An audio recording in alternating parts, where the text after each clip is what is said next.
तम सर्वादि ब्रह्मणों अवडमंदस्मिदाल कृतम चिन्मुद्रादि ब्रह्मवादिनं चिते शिवं कुर्महे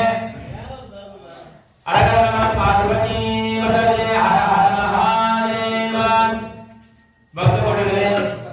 எல்லாம் உயர் பாகத்துடைய கடைபெற கருணையாலே வேண்டியோருக்கு வேண்டிய மன்னம் அருள்நாட்டு வரக்கூடிய நமது கிராமத்தில் வசிக்கக்கூடிய அனைத்து ஜீவராசிகளும் நலமோடு வாழ்வதற்காகவும் கிராமத்தில் இருக்கக்கூடிய குழந்தைகளுக்கும் பெரியவர்களுக்கும் நோய் நொடி இல்லாத வாழ்வாதாரம் கிடைக்கப்பட வேண்டியும் திருமணம் ஆகாத ஆண்களுக்கும் பெண்களுக்கும் மிக விரைவாக திருமண பாக்கியங்கள் புத்திர சந்தான பாக்கியங்கள்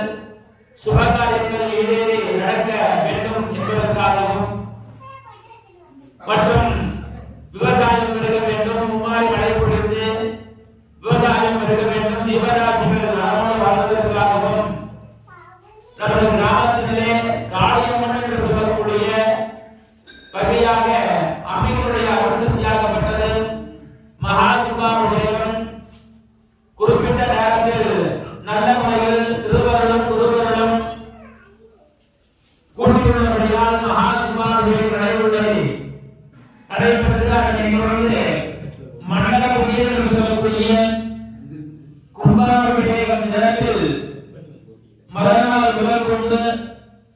நேற்றைய தினம் வரை மாலை பொழுதிலே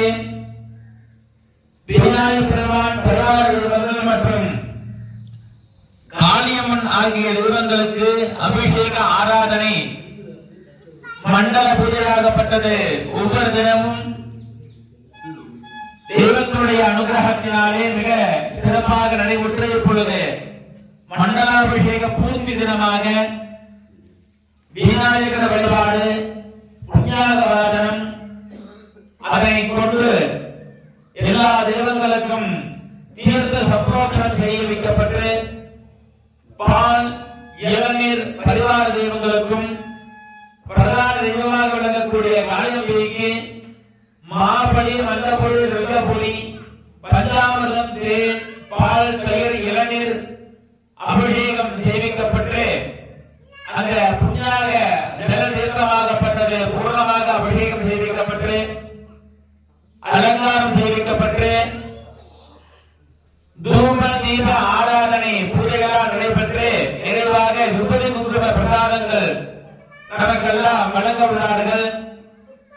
ஆகையால் கிராமத்தில் வசிக்கக்கூடிய அனைத்து பக்த கோடிகளும் அங்கும் அங்காளியும் ஆண் மைத்துணர்கள் கிராமத்தில் இருக்கக்கூடிய அனைத்து பக்த கோடிகள் மிக விரைவாக வந்திருந்து இந்த மண்டலாபிஷேக பூர்த்தி பூஜைகள் கலந்து கொள்ளுமாறு அன்போடு கேட்டுக் கொண்டிருப்பது